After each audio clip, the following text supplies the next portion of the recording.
Hello everyone, this is Tanvi Kendre. I'm here to present on the topic greedy algorithm. So let's start. So firstly, what is greedy algorithm? So as we go by definition, in this method, we have to find out the best method or the option out of many present ways. When I simplify that, it means that out of the various options present, we need to make the best local optimal choice so that we construct the best globally optimal choice. Also, in this approach, we focus on the first stage and decide the output and don't think about the future. That means the current stage is more important rather than putting emphasis on the future stages.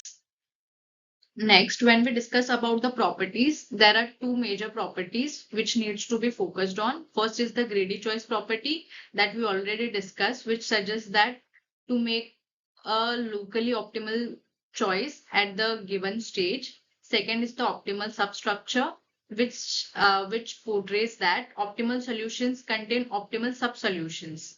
So, four examples which I could list.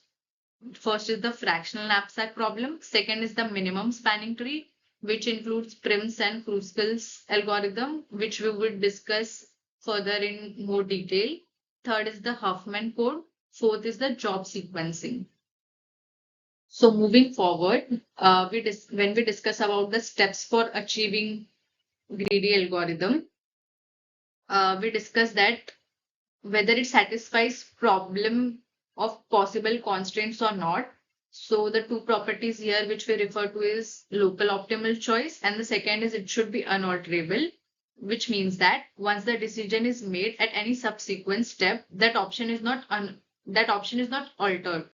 So both these properties need to be considered while taking a problem on greedy algorithm. Next, when we talk about Prim's algorithm, which is an example of greedy algorithm, where we will apply properties of greedy algorithm to solve this problem. So, Prim's algorithm suggests that it is a famous greedy algorithm. Second, it is used for finding the minimum spanning tree of a given graph. Thirdly, to apply Prim's algorithm, the given graph must be weighted, connected, and undirected. We'll get more clarity when we talk about the example. So first we'll discuss what are the steps that we will apply to the example to get the required minimum spanning tree. So the three steps we'll discuss it point wise. So the first point suggests that we'll choose randomly any vertex. Probably the vertex connecting to the edge having least weight is usually selected. So our second step says that find all the edges that connect the tree to new vertices. Find the least weight edge among those edges and include it in the existing tree. Means if there are 2 to 3 edges or more than 2 edges, the edge which has least weight should be selected.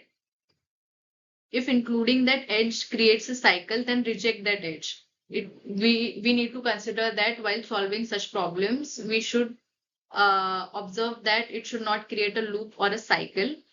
Step 3 says that keep repeating step 2 until all the vertices are included and minimum spanning tree is obtained. So using all these three steps, we are going to solve the problem further. So this is a problem. This is the minimum. This is the graph. We need to construct a minimum spanning tree using Prim's algorithm.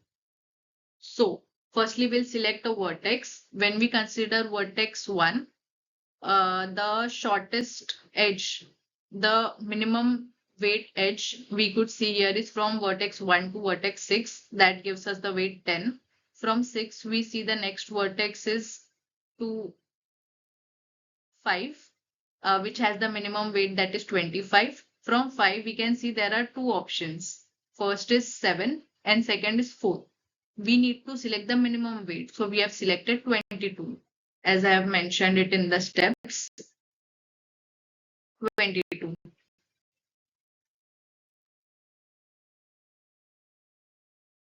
After that, the minimum weight is from vertex 3 to vertex 2, that is 16.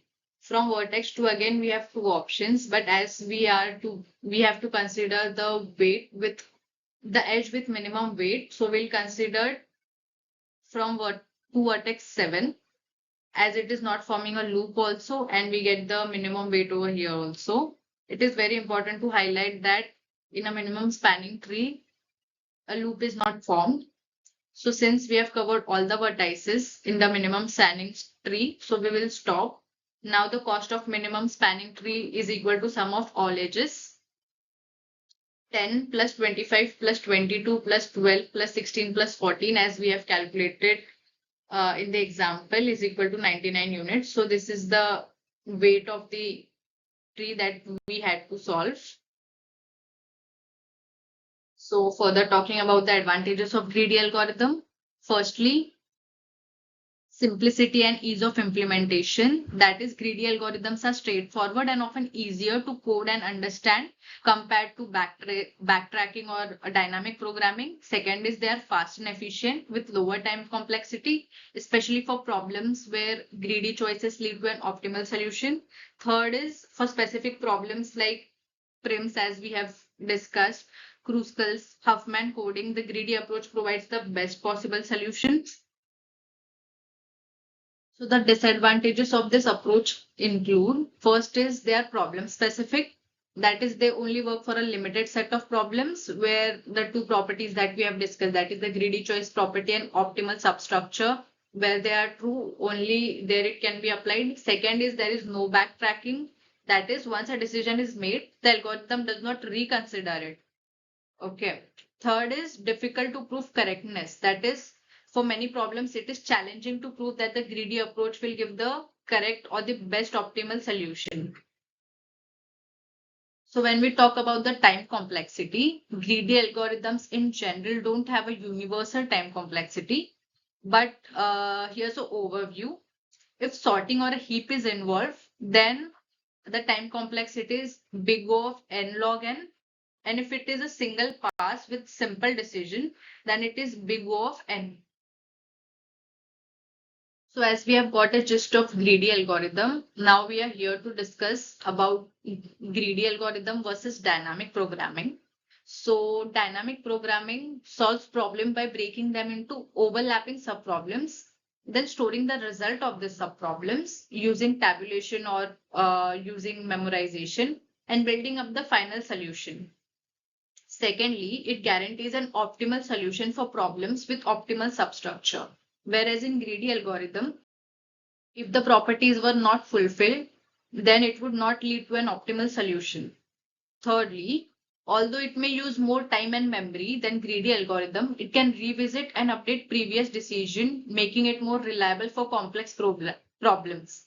But in greedy algorithm, we cannot alter it, as we have discussed that one of the properties, it should be unalterable. Fourth, this approach of dynamic programming is suitable for problems like 0-1 knapsack, Fibonacci series, and matrix chain multiplication, which makes it more convenient for the users. So thank you.